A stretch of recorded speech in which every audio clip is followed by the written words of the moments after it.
Wall Street Willie. Some time ago, we talked about asset classes, and when we talked about that, you said something about portfolio rebalancing. But what is portfolio rebalancing anyway? Portfolio rebalancing is buying and selling securities from different asset classes to maintain the asset allocation that is right for you.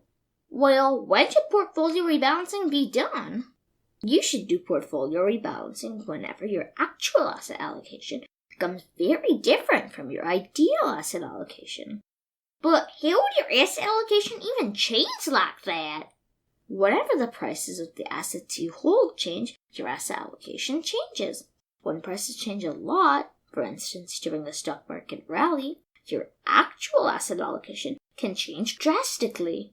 Let's say the ideal asset allocation for you is 70% in stocks and 30% in bonds. You make your initial investment of $1,000 in this proportion, so that means that you will invest $700 in stocks and $300 in bonds. When the stock market goes way up, the value of your stocks increases to $1,200, but the value of your bonds stays the same.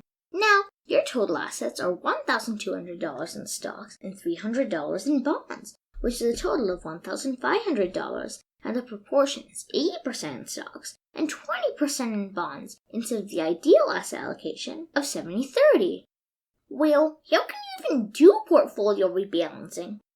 Portfolio rebalancing can be done by selling some assets from the asset class that has increased a lot in price, and by buying some assets from the asset class that has reduced a lot in price.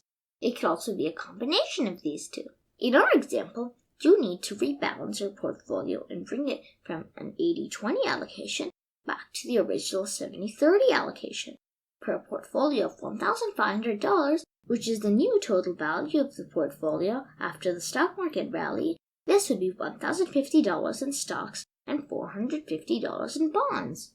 Since your stock value is $1,200, you could sell $150 worth of stocks to bring it down to $1,050 and invest the same $150 in bonds to bring it up from $300 to $450. Is buying and selling the only way to rebalance your portfolio? If you make regular investments, another way to rebalance your portfolio would be to not make further investments in the asset class that has increased in price and only invest in other asset classes. This would rebalance the portfolio over time.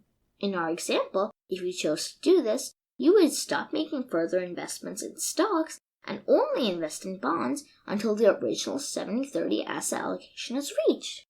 Well, what are the benefits of portfolio rebalancing? The first benefit is that it brings you back to the ideal asset allocation.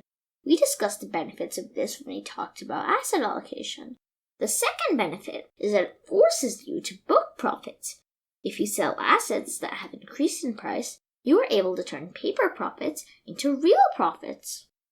Well, are there any disadvantages of portfolio rebalancing? While portfolio rebalancing through selling helps you turn paper profits into real profits, it also reduces a further upside in case the assets go up further. You do not benefit from the price increase since you would have already sold them. Is there any extra cost of portfolio rebalancing?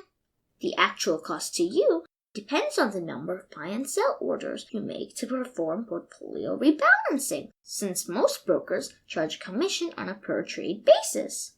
Thank you very much for telling me about portfolio rebalancing, Wall Street Willie. You're welcome, Super Cooper. Remember, finance is your friend!